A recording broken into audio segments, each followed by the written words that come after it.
Alright everybody, welcome back to We Play Games. I'm Walker, and here we are in Age of Wonders 4, about to continue our multiplayer basics series. This time we're going to be talking about body traits and mind traits. Now, I did consider doing this as like a tier list, but unfortunately there's really only a couple of traits in each area that are broadly playable due to the pacing of the game when it comes to multiplayer. People still play on normal research speed, it's just that ultimately when it comes to multiplayer, especially if you're playing with people who are serious about multiplayer, they're going to be doing as much as they can to get very high level heroes very quickly, to get tons and tons of knowledge really quickly, and so that means that some of the traits really just don't keep up. Now, also important to note, of course, is that these are only going to be applying to units and heroes of your race type. Therefore, don't think that this is going to apply to everything. This is not going to make your scalds or your fairies or your shrines of smiting even better, but it will apply to any of the heroes that you recruit of your base race, as well as, of course, the units that you start with initially and the units that you can produce. And that's going to be very important when it comes to the early and the beginning of the mid game, and so you do need to pick things that are A, going to be pretty good at the beginning of the game, and B, scale really well into the mid game,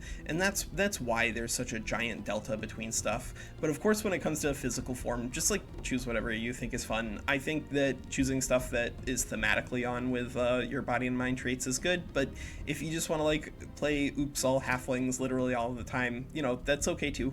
Not hurting anybody, not even your own win percentage, by going with whatever physical form you think is best. But the body traits and the mind traits themselves are pretty drastically different when it comes to their balance, and so that's what this video is going to help you learn. But let's start by talking about the body traits themselves, because I think there's a little bit more to talk about the body traits than when it comes to the mind traits. So let's start by talking about what really is the headliner for the body traits, which are the mounts. There are some traits here in body trait that you can take instead of one of the mounts, and we'll talk about, which ones of them are competitive and ways to make them more competitive when it comes to multiplayer, but they are in a vacuum mostly going to be weaker than the mounts themselves, simply because of what the mounts make available to you. So each of the mounts is a little different. The Nightmare mount, generally speaking, is pretty good against anybody who isn't an undead unit, and of course is going to be pretty good about reducing the damage that your units take in the early game by the fact that, doing enough morale damage to the creeps means they're going to be fumbling more often, so your units won't take as much damage. Spider mounts generally are pretty good in the early game because the web ability gives you a nice AoE, and at the moment the tactical AI is pretty bad at actually utilizing AoE, and therefore if you have a couple of web units running around in one stack, you can usually take out most of the creeps without taking nearly as much damage.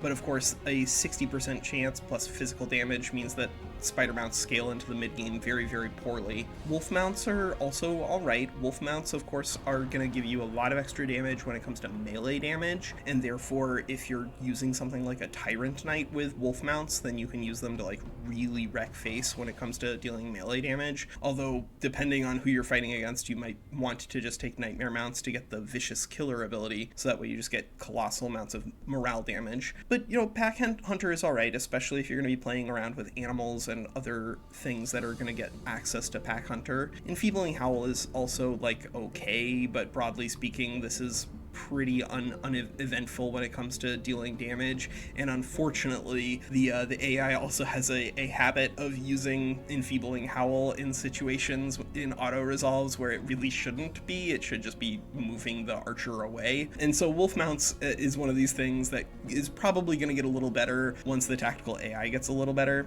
And then on that same note, we have the unicorn mount. Unicorn mounts are a little different than the other ones because these are, I think, the single best mount when it comes to manual combat by a mile. The flexibility that you get access to when it comes to just giving a bunch of your units phase is really unparalleled. But if you have unicorn mounts and you don't have enough of them in one stack, the way the tactical AI will work right now is it'll just kind of run your one unicorn mount in front of everybody else, phase away, and then die. So you just be aware that if you're taking unicorn mounts, that you want to get a bunch of them together, so that way when the tactical AI does something silly during using auto resolve, you won't lose anything. But all of the mounts, I think the most important part isn't the distinct differences between them, but the similarity. They give you access to additional units become cavalry. So let's pop over to the encyclopedia real fast just to show what I mean. So any of the units that you can see here, either cultural units or tome-based units, doesn't matter, as long as they're racial units that have this note here, optional cavalry.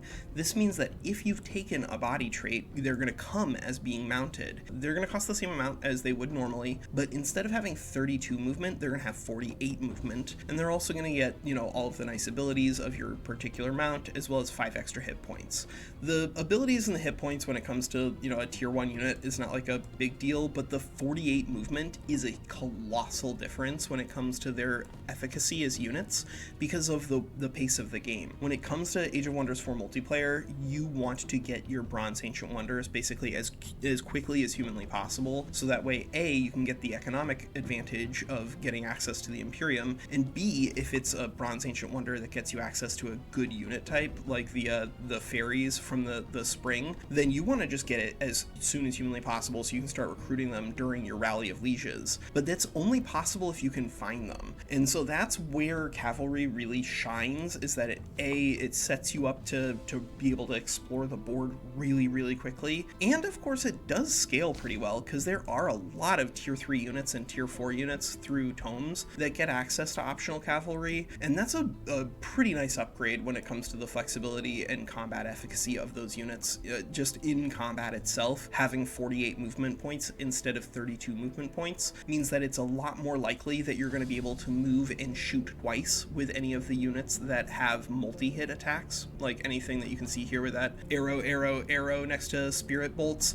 Because of the way that moving and shooting works in Age of Wonders 4, it scales based off of how many movement points you have remaining versus like the total pool that you have. So you can move, I think it's an extra 2 tiles and still shoot an extra time when it comes to having 48 movement points versus 32. So they really are just like a gigantic upgrade when it comes to not only the economic benefit of being able to, explore the map really quickly with your early units, whether they're Arbalists or Dawn Defenders or what have you, but also they play really well into the mid game, and they give you a lot of punch when it comes to fighting against enemy heroes. But of course the downside when it comes to those traits is that the only thing they really make available to your heroes themselves is that they give you access to a mount. Starting with an extra item for your heroes is a nice ability, but it's not game breaking. And so there are scenarios, especially if you're playing on smaller maps or on team scenarios where you know who you're going to be fighting with, where some of these other body traits can really shine. So let's talk about the other body traits that are worth picking up. So first, of course, is Bulwark. If you're playing as Industrious, and Industrious is, I think, widely regarded as one of the strongest, if not the single strongest culture in Age of Wonders 4, especially when it comes to multiplayer, simply because of the gigantic economy that they get access to, and therefore, you can very quickly build up to your knowledge cap. Bulwark actually plays really well with Industrious. So it plays well with Industrious for 2 reasons. One, your Bastions are going to get access to defensive mastery, and so the Bastions are always going to end their turn in defense mode anyway, and Bulwark just gives them a nice big bonus when it comes to their defense and resistance. But also, defensive mastery is a pick that you can get on your heroes. This means that your heroes can also benefit from Bulwark by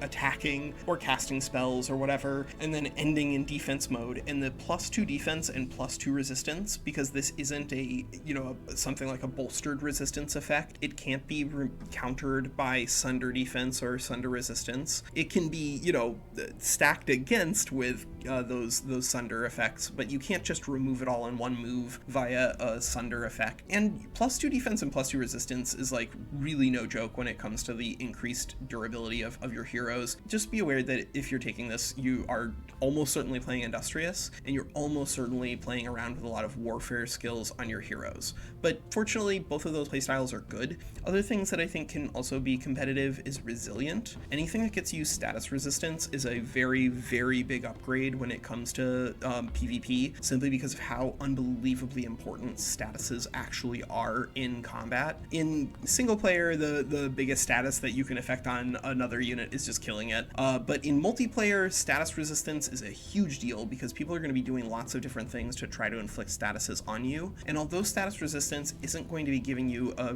bonus chance to resist a negative status effect that is automatic, it is going to be resisting any of those percent-based effects. And so if you're pretty sure that your opponent is going to be playing around with percent-based effects, either because you're pretty sure they're going to be playing with cryomancy, or you're pretty sure they're going to be playing around with, nightmare mounts and the 90% chance from intimidating aura or what have you, then resilient really should be there in the back of your mind. Now, unfortunately for resilient, this is sort of like a meta call. It's not something where, like bulwark, it's pretty obvious. You just take this if you're playing industrious. Resilient is something that is very powerful if you can successfully identify what your opponent's strategy is going to be, and that resilient in particular counters it pretty well. But this is also very good against one spell in particular, and one spell that does a really good job of defining the power of the mid and late game. This is really good against Tectonic Shatter. So Tectonic Shatter is sort of up there with Gold Golems as one of the most important reasons why Materium is crazy strong in the late game. Tectonic Shatter just does damage to all of your opponent's units, and also has a big chance of stunning all of your opponent's units. But of course, if you have resilient, then your chance of getting stunned is going to go down, and it's going to make it a lot less efficient on your opponent to be trying to just hurl Tectonic Shatter at you over and over and over again. So, this is a meta call pick. It's not something where you can just say, my build needs this. It's more that I'm pretty sure my opponent is going to be doing something that resilient would clown all over. But if you can successfully make that call, this is a very, very good pick. And then I think the other body trait here that's probably worth discussing is strong. In the event that you are picking something that is going to give you easier access to high tier loot because you are taking, one of the infestation traits that helps give you extra artifacts, and then you're just going to go out there and clear stuff as quickly as possible. If you can get high tier loot and combine it with strong, then you can get a lot of extra damage on your heroes. Because remember, these are going to be applying to your heroes. The mounts are just going to give you access to equipment for your heroes, but these are going to be giving permanent passive modifiers for your heroes, and therefore are worth thinking about from that lens. And strong with, a green lance and a charging hero is a disgusting amount of extra damage that you get access to, and you can really clown all over certain people who are not prepared for it. But this one definitely demands that your build not necessarily be industrious, or not necessarily be targeted to counter something else, but be targeted to get items, and high level items at that, as quickly as possible. Just be aware that the other picks here when it comes to body traits are technically playable, but I haven't seen anybody do really well with them. Tough is also pretty nice just because it does speed up the speed at which you can do clearing at the beginning of the game, because most of the units you're going to fight at the beginning of the game, especially creeps, are going to be dealing physical damage, but this drops off so quickly that I don't think it holds a candle to the other body traits that are very important. Alright, so let's talk about the only two viable mind traits here, and then we'll also talk just a little bit about ways to buff up the other mind traits and make them a little more interesting, or potentially just like nerf adaptable. So as I'm saying here, adaptable is one of the two playable mind traits when it comes to multiplayer. The biggest thing when it comes to multiplayer is just having very powerful, very big, very strong heroes as quickly as possible, not only because heroes scale really well, but of course your ruler in particular is going to be giving you access to more affinities as it gets higher and higher level. And if you can hit level 4 and level 8, 3 turns earlier than your opponent, then you can hit those more important affinity things that much faster and be that much stronger when it comes to clearing, especially if you can get level 4 before somebody else and then have a much easier fight at an infestation or a bronze wonder because you picked up a summon. It's pretty game breaking. I think frankly adaptable should be nerfed. I think that if it was 30% experience on non-hero units and like 10 or 15% on hero units, it would still probably be a top pick. But the way it stands now is that it basically crowds out literally everything that is trying to impact combat in a meaningful way. And then the other pick here that sort of exists in the same space is Underground Adaptation. Underground Adaptation, in contrast to Adaptable, which is like a great combat utility thing, Underground Adaptation is just oops all economy, but it does oops all economy very well. It gives you access to excavation, and therefore is basically the only pick here between mind and body traits that gives you free Imperium. And Imperium, as I mentioned on the Imperium and Empire development tree, is kind of one of the most important resources in the game, and getting access to excavation on turn 1 from Underground Adaptation not only means starting with just, a gigantic amount of Imperium over your competition, albeit it is already spent, but it also gives you access to kind of like a pseudo-industrious economy, because you can use your units to clear earthen clods and then get gold or industry or items for your heroes starting on turn 1 with all of your excess units in the game, because you're not going to be able to make great use out of an anvil guard when it comes to PvP most of the time, unless someone's trying to rush you, which generally doesn't work out particularly well, because generally the pace of the game is scaled based off of just creeping on the map and getting resources that way. If you're rushing somebody, you better kill them quickly, or you're going to fall behind the person who's clearing Ancient Wonders. But Underground Adaptation is, I think it's a little different than Adaptable, because it does have some downsides. Underground Adaptation, of course, is like heavily RNG dependent because of the map generation, which is kind of still not great when it comes to placing underground players and non-underground players on the same map, but B, the access to Ancient Wonders in the underground is pretty limited. You're not going to see stuff like the springs for fairies down there, and so you do need to go up onto the surface. Don't take Underground Adaptation with the thought of, I'm going to stay in the underground the entire time and just build my underground empire. Rather, think of it as, I'm going to start with basically no mind trait, but instead I'm going to start with 150 extra Imperium and like 600 extra gold and industry that gets paid out to me over the course of the first 15 turns. But if I phrase it like that, I think that should be pretty clear. This is a very, very, very strong mind trait. Starting with a colossal amount of resources is a big deal when it comes to Age of Wonders 4. It's just competing against Adaptable, which is like ludicrously powerful. Now, in regards to the other stuff, I think that you could buff these things, right?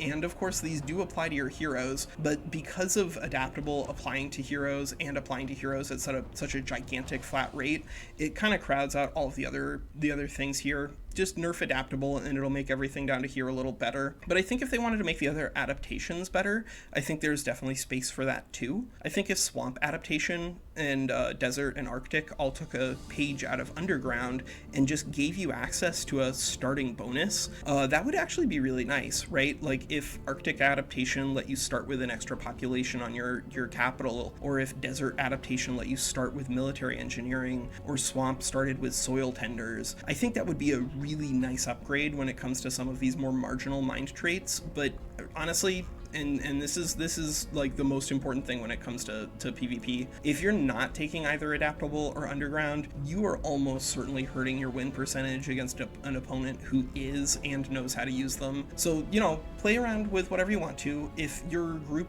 just wants to encourage people to play with different things, then, negotiate. You can definitely ban them within your circle, but these are just way stronger than all of the other ones. Like if we were to do a tier list, it would probably be S tier is Adaptable because of the randomness involved, because you sometimes start in a very, very bad start in the underground. I think Underground is probably an A tier pick rather than an S tier pick, but sometimes it's a great start. It's random, that's all. And then like all of the other picks here would probably be C or D, because none of these come close to sniffing at the power of Underground and Adaptable. And I think that's the most important thing when it comes to these picks here in Age of Wonders 4 multiplayer. All right, that's Walker. Take care.